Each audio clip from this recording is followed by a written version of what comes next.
Assalamualaikum warahmatullahi wabarakatuh. Perkenalkan, nama saya Alfi Ramdhani dengan NIM 250 19036. Kali ini saya akan membuat sebuah video mengenai lanjutan dari tugas UAS, yaitu UAS kedua, yang mana kali ini saya akan mempresentasikan dan juga mendemonstrasikan program aplikasi yang telah saya kerjakan di UAS 1 sebelumnya. Judul program aplikasi yang saya gunakan yaitu Program Aplikasi Pendataan Korban Banjir Sumatera Barat.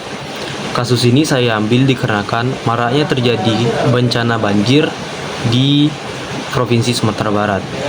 Oleh karena itu, program aplikasi ini sangat berfungsi sebagai pendata dan juga pengelola data-data seperti korban-korban banjir, pendata bantuan-bantuan yang masuk di Sumatera Barat. Serta kegunaan dari aplikasi ini adalah dapat membantu dalam pendataan dan juga distribusi bantuan untuk korban banjir Sumatera Barat dengan lebih terstruktur dan juga lebih efisien. Oleh karena itu, agar kita semua tahu bagaimana cara kerja dari program ini, maka dari itu saya akan mendemonstrasikan bagaimana cara kerja dari program aplikasi ini. Baik, kali ini kita sudah berada pada aplikasi CXX Android, yaitu tepatnya berada pada aplikasi program yang sudah saya buat, yaitu aplikasi pendataan banjir Sumatera Barat. Seperti ini bentuk program hasil codingannya, dan kali ini saya akan mendemonstrasikan bagaimana bentuk cara kerja dari aplikasi ini. Langsung saja kita mulaikan prosesnya.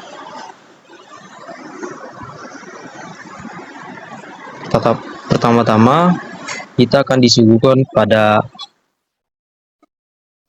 nama aplikasi, yaitu aplikasi pendataan banjir Sumatera Barat, dan ditambahkan dengan ucapan selamat datang pada aplikasi bantuan korban banjir ini. Kemudian kita akan disuguhkan pada bagian menu utama. Nah, cara kerja dari aplikasi ini yaitu dalam satu bentuk bagan kita akan diberikan beberapa pilihan. Bisa berupa pilihan dari 1 sampai angka 5. Dari beberapa angka itu, kita disuruh untuk mengenterkan beberapa angka yang akan kita pilih. Misal, kita ingin memilih kelola data korban. Maka dari itu, kita perlu menuliskan pilihan angka 1. Lalu, kita lanjutkan dengan enter. Setelah kita mengenterkan pilihan 1, kita akan diarahkan pada menu korban. Karena kan kita sebelumnya memilih pilihan 1, yaitu kelola data korban. Pada menu korban, kita disuguhkan lagi beberapa pilihan, yaitu dari pilihan 1 sampai pilihan 5. Pada pilihan ini, semisal saya ingin memilih bagian tampilkan semua data korban. Misal, saya pilih pilihan kedua, maka dari itu kita tuliskan nomor 2 dan kemudian kita enter. Setelah kita enter menu korban pilihan kedua, kita akan diarahkan pada bagian data korban banjir. Pada bagian data tersebut, kita akan diarahkan pada tabelnya, yaitu ada berupa ID, nama, kabupaten kota, anggota keluarga, kondisi rumah, serta status bantuan. Dari bagian ini terdapat 2 ID atau 2 nomor. Yang pertama yaitu bernama Ahmad Yani, dari Kabupaten Kota Padang, beranggotakan keluarga 4 orang, dengan kondisi rumah rusak berat. Status bantuan pada Ahmad Yani ini masih berproses menunggu. Kemudian bisa kita lihat juga pada ID kedua, yaitu Siti Fatimah dari Kabupaten Tanah Datar, beranggotakan 6 anggota keluarga dengan kondisi rumah tergenang banjir. Status bantuan yang diterima oleh Siti Fatimah ini adalah dalam status diproses. Setelah kita melihat dari bagian data korban banjir ini, di bawahnya akan ditampilkan detail korban, atau aplikasi ini menanyakan apakah ingin menampilkan detail korban. Maka kita bisa memilih antara Y, iya, atau N, tidak. Kali ini saya akan memilih Y, yang berarti ya. Dari pilihan ya, kita akan disuruh masukkan ID korban yang ingin kita melihatnya secara detail. Semisal saya ingin melihat detail data korban Ahmad Yani, kita pilih ID 1, karena kita lihat Ahmad Yani memiliki ID 1. Maka dari itu kita entrykan ID 1 dan enter. Setelah kita entrykan detail ID korban yaitu Ahmad Yani, kita akan disuguhkan pada detail korban ID 1, yaitu Bapak Ahmad Yani tersebut, di mana detail korban ditunjukkan seperti nama, alamat, kabupaten, anggota keluarga, kondisi rumah, kebutuhan mendesak, dan status bantuannya. Bisa kita lihat di sini detail korban dari Bapak Ahmad Yani ini beralamatkan Jalan Raya Padang nomor 10, beralamat pada Kabupaten Kota Padang, dengan anggota keluarga total 4 orang. Kondisi rumahnya yang bisa kita lihat adalah rusak berat. Sedangkan kondisi kebutuhan mendesak yang dibutuhkan Bapak Ahmad Yani ini adalah makanan, pakaian, dan obat-obatan. Status bantuan yang diterima oleh Bapak Ahmad Yani ini berstatus masih menunggu. Setelah kita dijabarkan tentang detail pendataan korban, kita akan disuguhkan kembali pada menu korban, yang dimana kita diberikan 5 pilihan lagi. Kali ini saya akan berarah pada pilihan 0, yaitu kembali ke menu utama.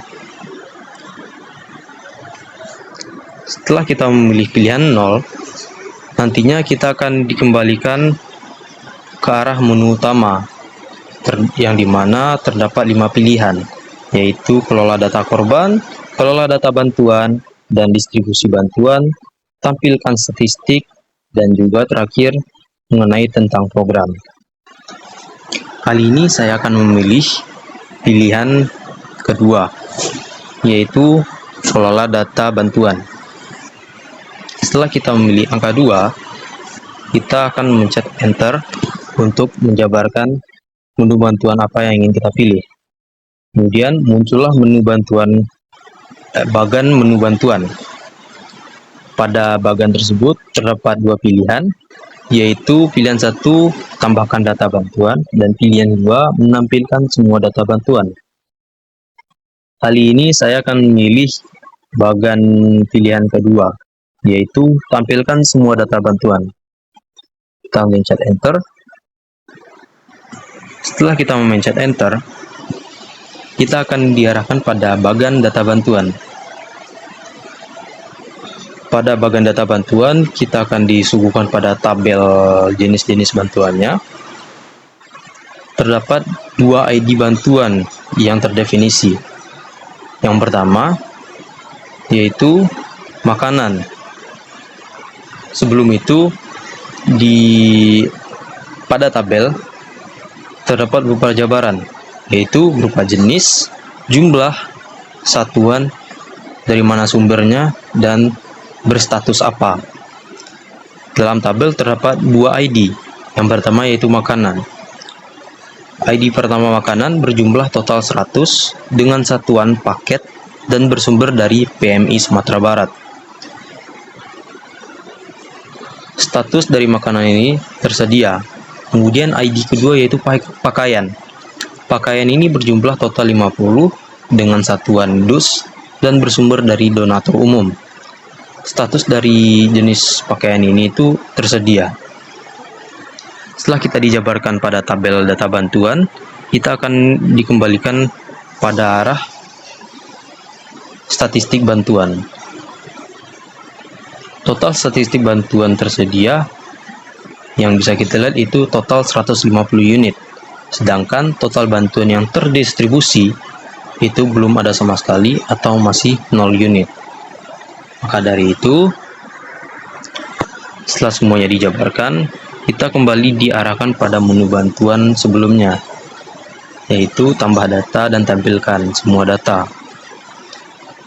Semisal saya ingin menambahkan data bantuan, maka dari itu saya akan memilih pilihan pertama, yaitu tambahkan data bantuan. Pilih pilihan 1, enter. Setelah kita memilih menambahkan data bantuan, kita akan diarahkan pada bagan tambah data bantuan. Di sini pilihan bantuan kita akan terdefinisi sebagai ID ketiga, dan kita akan disuruh untuk memilih jenis bantuan apa yang ingin kita berikan. Dalam bagan terdapat beberapa pilihan seperti makanan, obat, pakaian, selimut, dan air bersih. Kali ini semisalnya kita akan memilih obat. Kita tuliskan obat. Setelah kita menulis obat, selanjutnya kita akan disuruh untuk memilih berapa jumlahnya. Misal saya tuliskan 100. Setelah kita disuruh untuk menulis jumlah, kita akan disuruh untuk menulis bentuk satuannya. Apakah berbentuk kilogram, 100 unit, 100 dus, 100 paket, dan lain-lain. Maka dari itu, saya akan memilih untuk satuannya berupa paket. Berarti totalnya ada 100 paket. Dari tersebut, setelah kita memilih satuannya, kita akan disuruh untuk menuliskan sumber bantuannya dari mana, siapa nama donatur atau lembaganya. Semisal saya sendiri sebagai donatur bantuannya, maka dari itu kita tuliskan nama saya sendiri, misal Alfi Ramdhani, yang berstatus sebagai nama donatur, Alfi Ramdhani. Kemudian kita akan disuruh untuk mengatur tanggal, yaitu hari, minggu, dan juga tahun. Kita tuliskan semisal tanggal 2 bulan 12 atau Desember tahun 2025. Setelah kita memilih tanggal, nanti pada program aplikasi memberikan informasi bahwa data bantuan berhasil ditambahkan. Bagaimana kita tahu bantuan tersebut berhasil ditambahkan? Dengan cara kita pilih pada bagian menu bantuan, yaitu tampilkan semua data bantuan. Kita balik lagi pada menampilkan semua data bantuan. Kita pilih nomor 2. Pada pilihan data bantuan, benar saja terdefinisi ID ketiga yang telah kita jabarkan tadi, yaitu obat-obatan tadi. Bisa kita lihat di sini pada ID ketiga, yaitu jenisnya berupa obat berjumlah 100 dengan satuan paket bersumber dari saya sendiri Alfi Ramdhani, semisalnya dengan status tersedia. Lalu kita bisa lihat statistik bantuannya bertambah menjadi 250 unit, dan dengan statistik lainnya itu belum terdistribusi sama sekali. Berarti benar, data bantuannya bertambah menjadi ID ketiga, yaitu yang baru saya tambahkan tadi, berupa jenisnya itu obat-obatan. Kemudian kita masuk pada menu bantuan lagi, dan kali ini saya akan memilih untuk kembali ke menu utama, yaitu pilihan 0. Kita enter. Setelah kita memilih pilihan 0, kita akan disuguhkan kembali pada bagian menu utama. Pada menu utama tadi, kita sudah memilih pilihan 1, yaitu kelola data korban, dan pilihan kedua yaitu kelola data bantuan. Kali ini semisal saya ingin mengetahui apa itu program yang dijalankan, maka kali ini saya akan memilih pilihan 5, yaitu tentang program. Kita pilih pilihan 5. Kita tuliskan angka 5, kemudian kita enter. Dari pilihan 5, kita akan dijabarkan pada bagian tentang program. Pada program tersebut akan menjabarkan dan memberikan informasi bahwa aplikasi pendataan bantuan korban banjir Sumatera Barat ini berversi 1.0 dan dibuat untuk membantu pendataan dan distribusi bantuan pada korban terdampak banjir di Sumatera Barat. Serta program ini menampilkan beberapa fitur seperti pendataan korban banjir, pendataan bantuan yang masuk, distribusi bantuan korban, serta statistik bencana. Kemudian kita akan disuruh untuk tekan enter untuk melanjutkan. Kita akan tetap tekan enter. Setelah kita disuruh untuk menekan enter, kita akan kembali pada menu utama lagi. Maka dari itu, dari menu utama ini total sudah 3 pilihan yang sudah kita jalani, yaitu kelola data korban, kelola data bantuan, dan tentang program. Semisal kita ingin mengakhiri program ini, ingin mengakhiri pilihan program ini, maka dari itu kita memilih pilihan terakhir, yaitu pilihan nomor 0, yang berarti keluar. Setelah kita memilih nomor 0, kemudian kita enter, program akan langsung terdefinisi sebagai program telah selesai, dengan beberapa tambahan informasi seperti terima kasih telah menggunakan aplikasi ini, dan beberapa tambahan kata seperti semoga bantuan yang telah diberikan dapat tepat sasaran untuk korban banjir Sumatera Barat. Dan kemudian program terdefinisi sebagai selesai atau program finish. Baik, mungkin sekian video presentasi dan juga demonstrasi program aplikasi yang sudah saya buat pada UAS 1 sebelumnya. Terima kasih sudah menonton. Mohon maaf apabila ada beberapa kesalahan kata. Saya akhiri. Assalamualaikum warahmatullahi wabarakatuh.